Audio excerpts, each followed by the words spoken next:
Hello students and welcome to the next session in the video series. Today we will focus on English and more specifically on writing skills. Now, whatever we write, be it letters, be it articles, be it debates, speech, or let's say descriptive paragraphs, stories, be it for your school exams or be it for any competitions that you participate in, we have to ensure that a lot of things should be solid enough. By a lot of things, I mean content should be solid enough. What do you do about your grammar? What do you take care about your vocabulary? So there are at least 7 to 8 different factors that need to be taken care of while obviously writing any particular article. Now, in school, as of now, obviously we don't think too much before we write and we still get good marks just because of the level of English that we are taught right now, right? So let's say if you are in class 9th or in class 8th or in class 10th, basis the level you are in right now, obviously it's the responsibility that we will judge you only at that level. But obviously, once you go from 10th to 11th, that is when the level immediately rises. And to 12th, obviously, when the checking gets all the more stricter. Now, how do you ensure that your level is up right now, right? It should not be that you obviously build up your level once you enter 11th, 12th, and beyond, but it's about how you build your content and that English level right now. So now on the screen, you see the set of different rules that I've compiled together. This is which we will start to obviously write any on any particular topic. Now, the first step before even you get the topic, you should be very clear of how you will think before you actually start to write. First step, identify your themes. Themes selection is very, very important. You don't have to ensure that there should be a lot of themes. Approximately 2 to 4 different themes are good enough. But what do I mean when I say themes? Themes mean what is the current situation which is happening. So let's say if you are writing on any particular topic, be it air quality in Delhi or in India, that what is the current situation right now? Describe and say write about, let's say, the current situation of the air quality in approximately 2 to 3 lines. Then maybe what exactly is the problem? Highlight the problem. Is it air quality? Or is it, let's say, any reason because of which air quality is the problem? So again, you have to think and you have to define what is the problem. Then maybe the third theme can be identify the causes of the problems. Let's say it can be a multiple causes. It can be crop burning. It can be stubble burning. It can be vehicular pollution. It can be emissions from coal power plants, etc., etc. There can be multiple reasons for one particular topic. Identify that. What are the impacts? Now identify some 2 to 4 impacts that are there because of poor air quality in Delhi. What are the solutions? Can you provide some good solid 2 to 4 solutions? And by solutions, I mean good high level quality solutions. For example, if you want to tackle air quality, one of the solutions can clearly be, let's say, it requires an integrated approach by the governments, by the central and the state government. This is which we can arrive at a solution. So this is one of the ways of writing professional solid English. Correct? Here we are using words like integrated approach, we are using center and the state governments, etc., etc. We're using stakeholders as a word. So this is how we will form solutions. Then are there any advantages, disadvantages in the topic? Think about that. If there are, you will include that also. So first step is identify the themes. Once you identify the themes, shortlist which ones to write. You don't have to write all of them because there is a word limit. So approximately 150 words if you are to write, pick some 3 to 4 themes at max and make sure the article is solid enough. Now, once you identify the themes, identify the content. Now, what will you write under these points is actually the key. This is how you will build the content. So just like we discussed, solutions. So identify 2 solutions. Impacts, identify 2 impacts. Causes, identify 2 causes. Problems, identify the problem. Situation, highlight some 2 to 3 points on the current situation. This is how you build your content. Even before you start to write on the topic, spend some 3 to 4 minutes on doing this exercise. This is known as brainstorming exercise. Very, very important. Before we start to write, we have to ensure that we brainstorm first. Right? So this will be your rough work. This helps to build solid content because this is not most students will be doing. They'll just start and write. That's it. This is a better approach, much more professional approach before you actually write on the topic. Now, let's say once you have identified this, what will you definitely include in the content now? Various things to be kept in mind. Strong vocabulary. Write some 4 to 6 good words in the entire article. It can be vulnerable. It can be inevitable. It can be amicable. It can be amiable. A lot of good words that you can use in the vocabulary part spread across the entire article. What are the phrases and the idioms that you are using?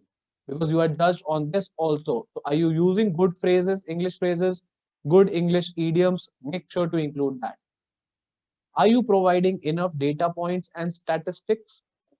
Now, why are data points and statistics useful? So let's say if I provide you that 70% of dash dash dash is happening, that means I am providing a credible information. That means the reader of the article will see that yes, you know something and you are providing good solid data points. Now, if you provide data points, you have to mention sources as well. Now, what are sources? Let's say wherever you have picked this data from. It can be an organization like maybe the United Nations, it can be the World Health Organization, etc., etc. Let's say it can be a report also, which is recent, which was recently published maybe in a newspaper or a magazine. So if you are referring to any data or a stat, include the sources. This helps to bring credibility to the article. That means if the reader will read the article, he or she will know that yes, you know the content and yes, you are referring to good, solid sources as well. This brings trust and credibility to the article. Now, what are the quotations from various people? Are you using them? Maybe it can be Albert Einstein. Let's say it can be Tesla. It can be Mahatma Gandhi. Any quotations that you remember, if you can use, well and good, because this is where you gain more marks. And finally, the most important thing in the content. This is something that we don't know and nobody is taught also. Are we using enough filler lines? Now, what do I mean when I say filler lines? Basically, they fill something, right? They fill a gap. And what is the gap? Let's say if you are writing about problems as of now and you want to transition to impacts, right? What are the impacts now? So you can't straight away go from problems to impacts. This is what most students do also. But no, you can't do that. You have to make sure you write one filler line in between that at least connects and tell the readers that you are now moving from problems to impacts. Right? Now, if you want to move to solutions, you won't straight away jump to the solutions. If you can't change the paragraph, obviously you will have to, let's say, not every single situation will give you a chance to change the paragraph. So if you are writing impacts and solutions within the same paragraph, you have to include filler line. So an example of a filler line, let's say you can say this needs to change. This needs to change. This is a very short filler line. This tells me that yes, I'm moving from a previous theme to the next theme, which is solutions now. Because I'm talking about कि ये change होना चाहिए. That means I'm moving on to solutions now. This helps to build a flow in the entire article. Very, very important. Now, how is your article judged? Some things that I don't, we forget also, and I don't know why we obviously ignore also. Every single time you write, you have to remember these keywords. Very, very important. First is obviously what is the content that you are writing. You will be rated on that, and your adherence to the task. If you are given a particular question, are you ensuring that you are sticking to the task? Or let's say some students do, the task is something, but they are writing something else. That is bad. This is not good professional English. So you are the first point that you are rated on is how strong is your content and have you adhered to the task? Yes or no? and then you will be given marks. Second, obviously, is very straightforward. Grammar is something that is tested. What is tested under grammar? Your tenses are tested. Are you using the right subject verb agreement combinations? Are you using the right prepositions, determiners, modals, etc., etc.? Whatever those 6 to 7 key important grammar topics are you using them correctly? If not, you will lose marks. If yes, you will gain marks for sure. Third point, vocabulary. Now, vocabulary, let's say we don't emphasize too much, but the point is for every article you write, 120, 140 words, you have to ensure at least 4 to 6 good words go in that article forcefully, because this is how you will score more as compared to the rest of the students in the class. Now, what is the structure and the flow? Very important with the structure. What do I mean when I say structure? If you have identified these as the themes, make sure there is a structure. That means you are talking about the current situation. So only talk about the current situation. Do not mix solutions and current situations and impacts all together. This is not how it works. If you talk about one theme, talk about that one theme. If you're talking about the problem, highlight the problem. If you're talking about the causes, highlight the causes. If you're talking about impacts, highlight the impacts. If you're talking about solutions, focus on the solutions. This is what I mean when I say you have to adopt a structure, because this is how you will form a structured writing article. Very, very important. And what do I mean when I say it should be a flow? It should be, I always give an example of waterfall style writing.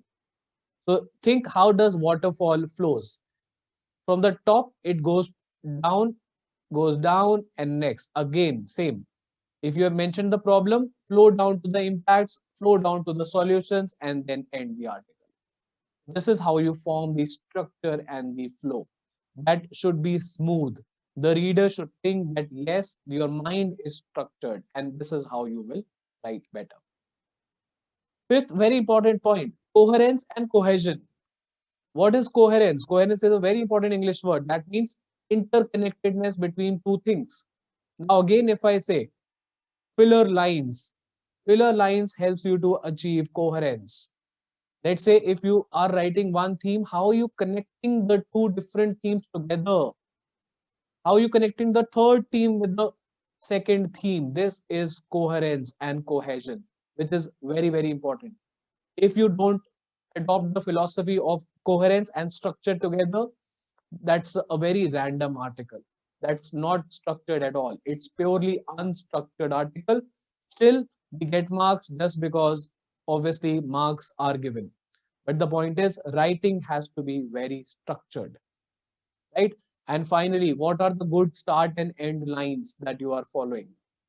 Are you opening? Your opening lines are solid. Are your closing lines solid?